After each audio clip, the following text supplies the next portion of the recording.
तो इसके लिए हमको वो भी रिश्ते निभाने हैं, लेकिन ये समझकर कि कृष्ण तुम ही मेरी माता हो, तुम ही मेरे पिता हो।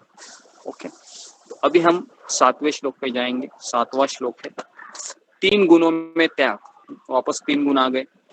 तो तामसी त्याग है 7वें श्लोक में, 8वें श्लोक में राजसी त्याग और 9वें श्लोक में सात्विक त्याग।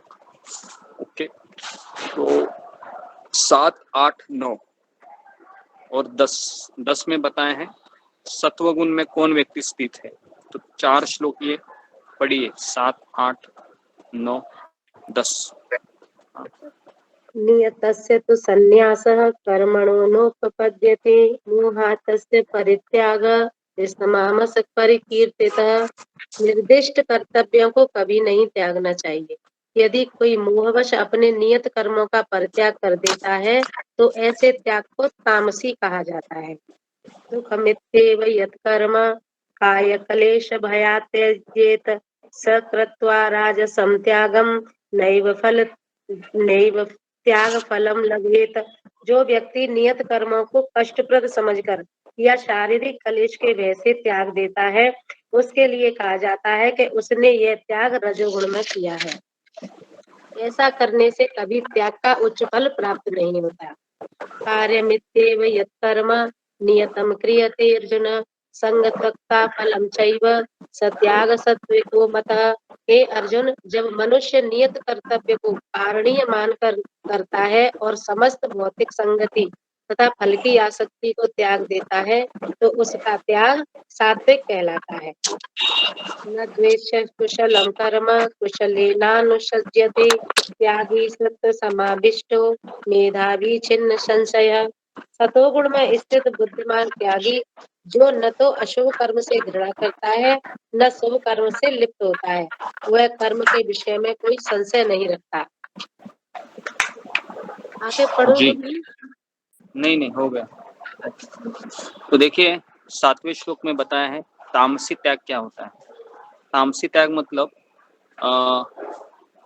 अनिवार्य कर्म, मतलब नित्य कर्म और काम्य कर्म दोनों को भी त्याग देता है मोहवश, और आध्यात्मिक ज्ञान के न होने पर त्याग देता है। जैसे अभी हम देखते हैं कि संसार में हर कोई व्यक्ति आपके मन के अनुसार कार्य कर रहा है, तो इसके लिए प्रभुपाद कहते थे कि तामसिक तमोगुनी लोग हैं अभी 99.99% लोग कलयुग में रजोगुनी और तमोगुनी है। तमोगुनी का अर्थ है कि वो शास्त्र के ऊपर संदेह करते हैं और जो हमारे रेगुलर कार्य होते हैं उसका भी त्याग कर देते हैं। ठीक है, तो राजसी त्याग मतलब 8वें श्लोक में बताया है नियत कर्म को। नियत कर्म मतलब जो हमको करने चाहिए, जैसे हमारी जिम्मेदारी है पुत्र के प्रति, पति के प्रति, पत्नी के प्रति, तो ये जिम्मेदारियों को नियत कर्म कहते हैं। लेकिन ये अभी बोझा है ये समझकर इसको त्याग देता है कि ये बहुत झंझट है ना, ये रोज चिक चिक चिक चिक करते रहते हैं, है कि नहीं। तो घर में अगर मैं नहीं रहूंगा तो कितना शांति बनी रहेगी। तो ऐसे त्याग को रजोगुणी त्याग कहते हैं।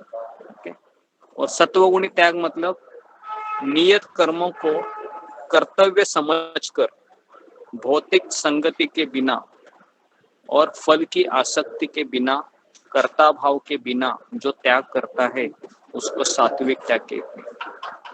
तो हमें कौन सा त्याग करना चाहिए, कौन बताएगा? राजसिक त्याग, तामसिक त्याग, सतोगुणी सात्विक त्याग। सतोगुणी का दोबारा से समझा दीजिए प्लीज। सतोगुणी में नियत कर्मों को कर्तव्य समझकर जो त्याग करता है। दूसरा, हाँ, नियत कर्म मतलब जैसे मैंने बताया कि हमारे कुछ जिम्मेदारियां होते हैं, जैसे पुत्र के प्रति, पिता के प्रति या माता के प्रति, अगर स्टूडेंट है तो इसको कर्तव्य समझकर बिना भौतिक संगति और फल की आसक्ति अथवा कर्ता भाव के बिना करना, इसको कर्ता भाव के बिना करना चाहिए। बेसिकली इसको इसमें बताया गया है कि क्या करना चाहिए सात्विक त्याग मतलब।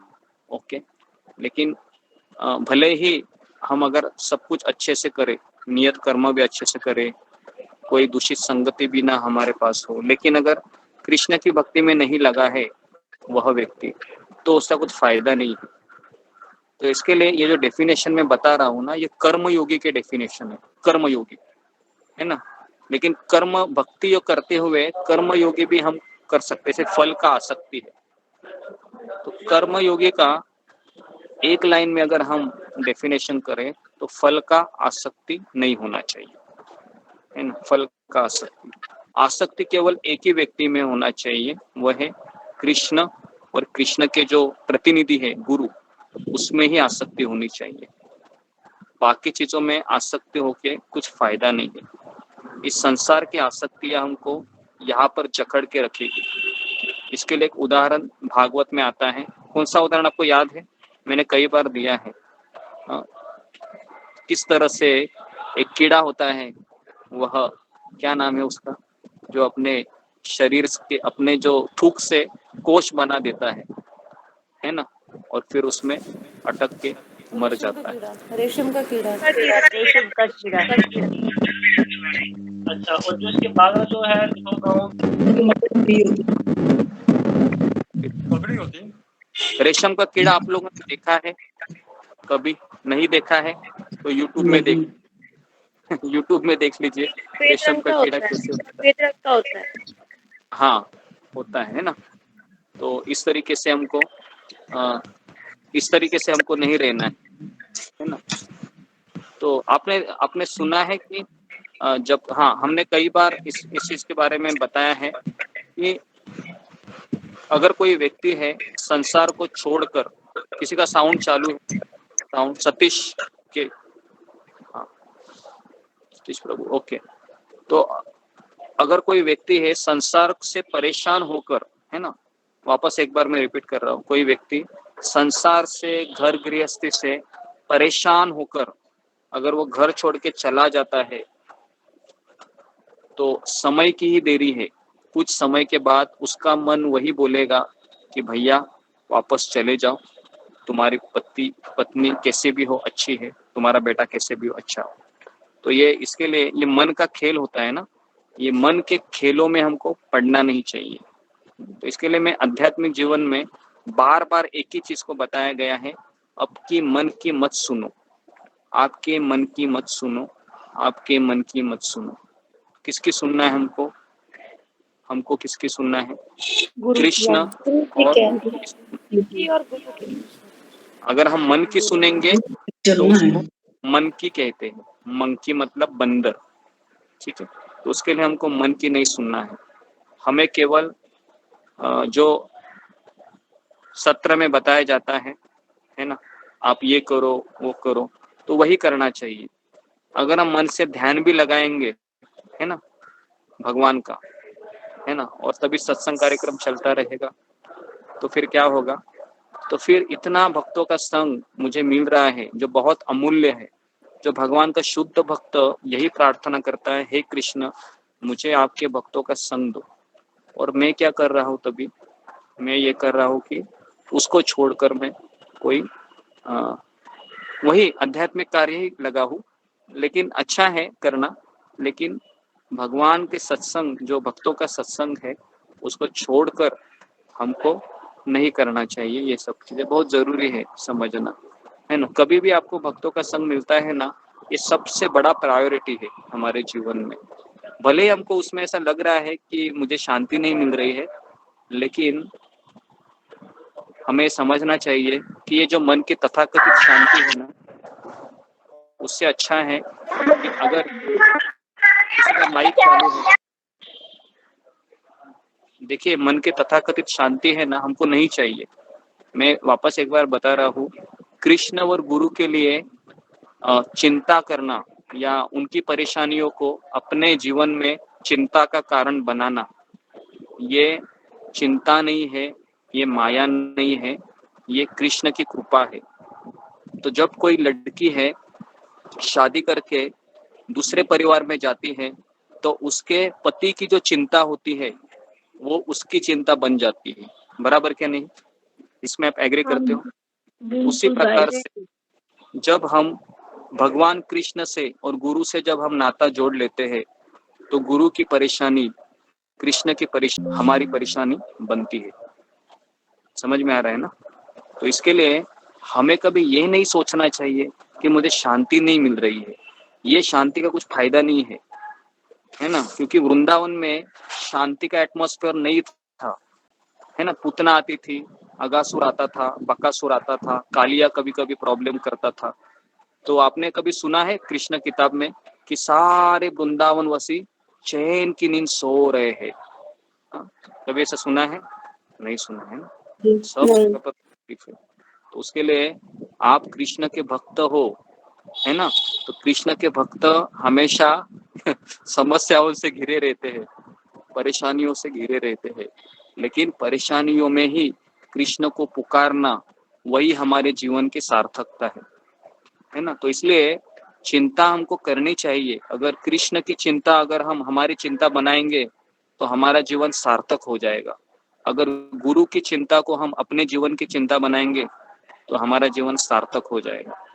तो इसके लिए ये मन की शांति के लिए हमको ज्यादा स्ट्रगल नहीं करना चाहिए। ये तो शांति तो क्या है, अगर आप आंखें बंद करो के सो जाओगे ना तो भी आपको शांति मिलेगी, है ना? लेकिन उस शांति का क्या फायदा जो कृष्ण से हमको दूर ले जाती है। ओके, तो आगे अभी हम जाते हैं। सच्चा त्यागी कौन है? भगवान अभी कौन 11वें श्लोक में कहेंगे सच्चा त्यागी कौन है। और नहीं, 10वां श्लोक नहीं हुआ है। 10वां श्लोक में बताया है सत्व गुण में स्थित कौन है जो अशुभ कर्म को वो घृणा नहीं करता है और शुभ कर्म को आसक्त नहीं होता है। देखो दोनों चीजें हैं।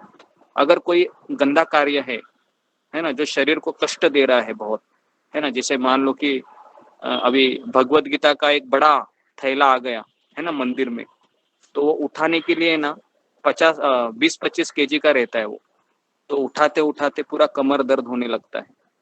तो अभी आप मुझे बताइए कि मेरा कमर दर्द हो रहा है तो क्या मैं उसको अशुभ कार्य समझू क्या? गीता को उठाना नहीं। हाँ, नहीं प्रभु जी। तो भले मेरे कष्ट हो रहा है, गीता को उठाऊंगा कितना भी क्यों न रहा, उससे घृणा नहीं करना चाहिए। और शुभ कर्म मतलब क्या है? अगर आपको महाप्रसाद मिल रहा है ना, रसगुल्ला, संदेश, रबड़ी भगवान का, तो आपको वही अच्छा लगता है भक्ति में, है ना? रबड़ी मिल रहा है, वाह मजा आ गया, मेरे कृष्ण ने इसको चखा है, अभी मैं भी इसको चखूंगी, मुझे भी आनंद आएगा, है ना? तो हमें ये दोनों चीजें पे बैलेंस करके चलना है। कभी अब देखो कृष्ण की इच्छा है मैं एसी में सोऊं तो मैं एसी में सोने को तैयार हूँ। कृष्ण की इच्छा है मैं जमीन पे सो लूं, मैं जमीन पे सोने को भी तैयार हूँ। और कृष्ण की इच्छा ये गुरु के इच्छा से ही हमको पता चलती है। ठीक है, तो ये सब चीजें हमको समझना बहुत जरूरी है। हमारी कृष्ण भावना में हमारी इच्छाओं का कोई मोल नहीं है। ये जब तक आप नहीं समझेंगे ना तब तक हम 3 गुणों से हम हमेशा भ्रमित होते रहेंगे। 3 गुणों का चक्कर तभी समाप्त होता है जब हम अपनी इच्छाओं को छोड़कर गुरु की इच्छा के अनुसार चलने को तैयार होते हैं।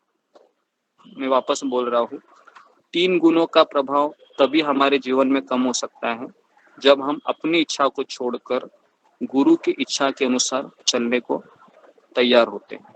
ठीक है, लेकिन वो भी बहुत मुश्किल है ना। उसके बाद आगे 11वां श्लोक सच्चा त्यागी। अभी सच्चा त्यागी कौन है? हाँ, 11-12 पढ़िए, 11-12 पढ़ो। नहीं देहभृता शक्यम त्यक्तम कर्माण्यशेषतः यश्च कर्म फल त्यागी सत्यागीत्य विधीयते। निसंदेह किसी भी देहधारी प्राणी के लिए समस्त कर्मों का परित्याग कर पाना असंभव है, लेकिन जो कर्म फल का परित्याग करता है वह वास्तव में त्यागी कहलाता है। अनिष्टम इष्टम मिश्रम च त्रिविधम कर्मणः फलम भवत्ययागिनां प्रीत्य न तो सन्यासिनां क्वचित। जो त्यागी नहीं है उसके लिए इच्छित, अनिच्छित तथा मिश्रित ये तीनों प्रकार के कर्मफल मृत्यु के बाद मिलते हैं, लेकिन जो सन्यासी हैं उन्हें ऐसे फल का सुख दुख नहीं भोगना पड़ता। ओके, ठीक है। तो अभी देखिए 11वें श्लोक में बताया है सच्चा त्यागी कौन है। तो बहुत सिंपल है समझना। कर्म फल का त्याग करना वही सच्चा त्यागी है। लेकिन देखो हम बहुत बार सुने हैं त्याग करना चाहिए कर्म फल का, लेकिन इतना स्पॉन्टेनियस नहीं हो पाता है कि नहीं। अगर आप देखोगे कि अगर कोई लेडीज है अच्छा सब्जी बनाती है पनीर का या कोई भी चीज है ना, तो देखो एक इच्छा होती है ना बनाने के बाद कि कोई मेरी तारीफ करे या कोई एटलीस्ट ये तो बोले कि कैसा बना है। कितने लोगों को ऐसा लगता है घर में सब्जी बनाने के बाद अगर आपने मुझे उसमें लगता बहुत है, मेहनत किया, मुझे लगता है प्रभु जी, लगता है कि नहीं प्रामाणिक लगता तरीके से है, लगता है। लगता है। लगता तो है। इसका मतलब क्या है, इसका मतलब है कि बहुत समय जाएगा मुझे अभी, ठीक है नहीं, बहुत समय जाएगा, है ना। और अगर कोई गलती से बोला कि क्या सब्जी बनाई है और आपने बहुत मेहनत किया है, कुछ कुछ टेस्ट नहीं है इसमें, कुछ मसाला नहीं डाला है, क्या मैं नहीं अभी खाना खाता, तो फिर आप क्या बोलोगे पता है क्या, आप बोलोगे कल से मैं खाना ही नहीं बनाऊंगी, अपने आप होटल में बना लो। जाके खाना। गुरुजी ऐसा मेरे होता साथ हुआ था। मेरी धर्म पत्नी ने एक बार सब्जी बनाई थी एक, तो मैंने मजाक में बोल दिया कि ये सब्जी ऐसी है, मैंने मजाक कर दिया। आज तक कितने साल हो गए शादी को, उसने सब्जी बनाई नहीं वो, प्रभु जी। है।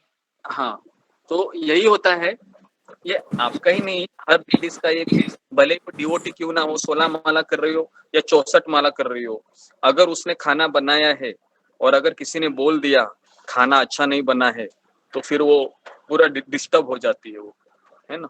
सच सच गुस्सा आ बताइए जाता यहाँ है पर प्रभु। गुस्सा आता है। हरे कृष्णा प्रभु, जो जिनके सर्वेंट बनाते हो खाना वो सर्वेंट वगैरह तो छोड़ दो, वो सर्वेंट है, वो क्या है अपना नहीं, हमारे कार्य तो कर सर्वेंट रहा ही है। बनाता है प्रभु, अब क्या करें। हाँ, नहीं कोई बात नहीं, सर्वेंट को जाने दो, मैं यहाँ पर रिश्तों की बात कर रहा हूँ, कर्म फल की बात कर रहा हूँ मैं।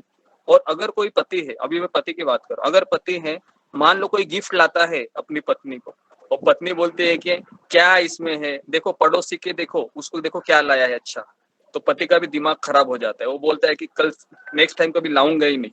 इसका मतलब क्या है, देखो इसका मतलब ये है कि कहीं ना कहीं मेरी फल की आशा जुड़ी हुई है ना, कहीं ना कहीं जुड़ी हुई है ना। अगर आप सही में, अगर आपको ऐसा लगता है कि मैं कर्मफल छोड़ दिया है, तो लेडीज है, सब्जी बनाने के बाद भी अगर कोई उसको बोलेगा है ना कि अच्छा सब्जी नहीं बनी, तो क्या उसका भावना होना चाहिए कि नेक्स्ट टाइम मैं और अच्छे से बनाऊंगी, हाँ तो मुझे क्षमा कीजिए। तो ये मूड होना चाहिए, वो होगा नहीं, मुझे पता है, ये बहुत लाखों में एक रहेगा, हजारों में एक, मुझे पता रहे, लेकिन ये हमें करना चाहिए। तो आज से 15 दिन के लिए मैं आपको एक होमवर्क दे रहा हूँ, जितने भी लेडीज है हमारे ग्रुप में सबको, ठीक है, आप जब भी खाना बनाओगे, आप कभी अपेक्षा मत रखिए कि कोई सामने वाला व्यक्ति मेरी तारीफ करे या मुझे ये बोले। और अगर कोई बोलता भी है कि ये सब्जी अच्छा नहीं बना है, तो आप उसको बिना गुस्सा किए स्वीकार करेंगे, करेंगे कि नहीं। हाँ जी, ये क्या कोशिश करेंगे प्रभु जी। ये तो कर लेते हैं। थोड़ा तो क्लासेस कर दीजिए। जिस प्रभु जी 15 दिन ये के लिए देखते हैं कि हाँ होगी आज कराएंगे। पूछेंगे, ठीक है, मुझे याद करो कि मैंने ये प्रश्न दिया। अगले 15 दिन छोड़ के साथ घूमर करना चाहिए मेरे लिए। गाली तो गाली मिलेगा, ठीक है, अच्छा लगेगा तो खा लेंगे, फिर बुरा लगेगा तो गाली मिलता है। ठीक अच्छा है। में सब बहुत कठिन परीक्षा है, पेपर भी बहुत कठिन दिया है, लेकिन मैं तैयार कर रहा हूँ धीरे धीरे एक एक एग्जाम्पल से, है प्रभु ना। जी पहले बहुत बोलते थे खाना अच्छा नहीं बना है, और अब मैं पूछती हूँ खाना कैसा है तो कह रहे प्रभु का प्रसाद ही अच्छा है। हाँ तो अच्छा है, आपका पति का एडवांसमेंट हो गया है। ये बहुत अच्छा है। ओके, ठीक है, तो आगे बढ़ते हैं हम अभी। ये गुरुजी वैसे एक चीज तो होती है, हम बिना भोग लगाए अगर घर वालों को खाना दे दें तो कई बार बोलेंगे अच्छा नहीं है, टेस्ट नहीं है। भोग लगा के देंगे ना तो वो खाना ऑटोमेटिक टेस्ट हो जाता है बाद में। हाँ ऐसा हाँ, होता है। ऐसा भी ये होता है। मेरा एक्सपेरिमेंट जी, है। नहीं ये आपका नहीं, सबका रहेगा ये, सबका होता है। रहेगा, ऐसा होता है। गुरुजी सबका रहे, ऐसे करना सब चाहिए, भगवान को भोग लगा के खाना चाहिए, बहुत अच्छा है, ठीक है। और हो सके तो ये जो काजू काजू का पेस्ट रहता है ना, काजू का पेस्ट डालेंगे ना, तो उसको क्या बोलते हैं उसको, छोक में, तो उसमें ग्रेवी भी अच्छी बनती है और टेस्ट भी उसमें आता है। लेकिन काजू बहुत महंगे होते हैं, हर समय वो परवड़ता नहीं है, लेकिन और प्रभु जी हेल्थ भी अच्छी हो जाएगी। हाँ हाँ, तो काजू का